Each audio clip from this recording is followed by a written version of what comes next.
మన దేశపు ధార్మికత, సంస్కృతి, ఆచార వ్యవహారాలు, అహింస, వేదాలు, హిమాలయాలు ప్రపంచాన్ని మన వైపుకి ఆకర్షిస్తూ ఉంటాయి. బహుశా వస్తు వైవిధ్యం కోసం, కథాశిల్పం కోసం మనం పశ్చిమ దేశాల సాహిత్యం చదవాలని కోరుకుంటాం. దేశం ఏదైనా ప్రతి మనిషిలోనూ భావోద్వేగాలు ఉంటాయి. ప్రేమలో ఉద్వేగం, విరహంలో బాధ, బాధలో కన్నీళ్ళు, ఇతరుల కష్టాలకి అయ్యో అనుకోవడం, అన్యాయం జరిగినప్పుడు కట్టలు తెంచుకునే కోపం, ఏమీ చేయలేనప్పుడు కలిగే నిస్పృహ, విజయం వచ్చినప్పుడు వెల్లువెత్తే ఉత్సాహం ప్రతి కథలోనూ అనుభూతి చెందవచ్చు.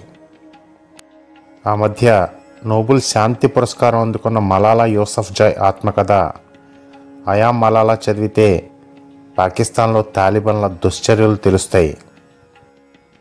రెండవ ప్రపంచ యుద్ధ కాలంలో జర్మనీ నియంత హిట్లర్ నేతృత్వంలో హోలోకాస్ట్ పేరుతో 6 కోట్ల మంది యూదులని ఊచకోత కోశారు.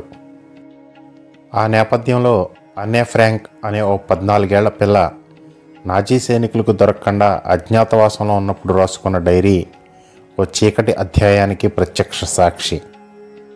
మన దేశ విభజన సమయంలో సరిహద్దు దాటుతూ ఉండగా హిందూ ముస్లింలు పరస్పరం జరుపుకున్న నరమేధం ఖుష్వంత్ సింగ్ ఏ ట్రైన్ టు పాకిస్తాన్లో చదవవచ్చు. గాన్ విత్ ద విండ్ అనే నవలలో రచయిత్రి మార్గరెట్ మిస్చెల్ యాష్లీ అనే పాత్రతో మెచ్చుతొనక లాంటి ఒక మాట చెప్పిస్తుంది. చదువుకోవడానికి పుస్తకాలుంటే ప్రపంచంలో ఏ మూలన ఉన్నా నాకు యూరోప్తో సమానం అని.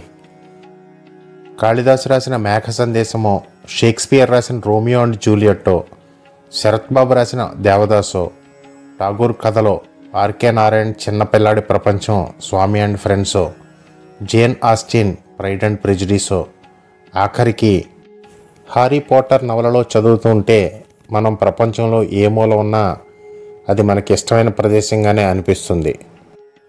ఓ మంచి పుస్తకం ఓ కొత్త జీవితానుభవాన్ని మోసుకొచ్చి పరిచయం చేస్తుంది. 100 పుస్తకాలని చదువు, 100 జీవితాలను నువ్వు జీవించినట్టే అంటారు విజ్ఞులు.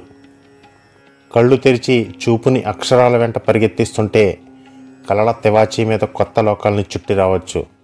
ఒక్కోసారి చదువుతూ ఉండగా మనసులోనూ మెదడులోనూ కొత్త కిటికీలు తెరుచుకుంటాయి. ధగద్ధగాయమానమైన వెలుగులు కలల తివాచీని భూమి మీదకి దించుతాయి, వాస్తవాలని ఎరుకుపరుస్తాయి. 100 మరెన్నో పుస్తకాలను చదవడం ఓకే, అయితే ఏ 100 పుస్తకాలని చదవాలి అనే ప్రశ్న వస్తే వేటిని ఎంచుకుంటాం? ఎన్నెన్నో సంస్కృతులు, నేపథ్యాలు, అలవాట్లు, కష్టాలు, అనుభూతులు, పోరాటాలు, ప్రేమలు, విరహాలు, ఆశించటాలు, భంగపడటాలు, ఈ తూర్పు నుంచి ఆ పశ్చిమ వరకు ఉన్న సాహిత్యంలో కోకొల్లలు. కనిపించిన ప్రతి పుస్తకాన్ని చదువుకుంటూ వెళ్ళడం అంటే వజ్రాల గనిలో కనిపించిన ప్రతి రాయిని ఏరుకుంటూ వెళ్ళడం. ప్రతి రాయి వజ్రం కాదు. అందుకే హెన్రీ డేవిడ్ థోరు అంటాడు, అత్యుత్తమమైన పుస్తకాలని ముందు చదువు, లేదంటే వాటిని చదివే అవకాశం నీకెప్పటికీ రాకపోవచ్చు అని.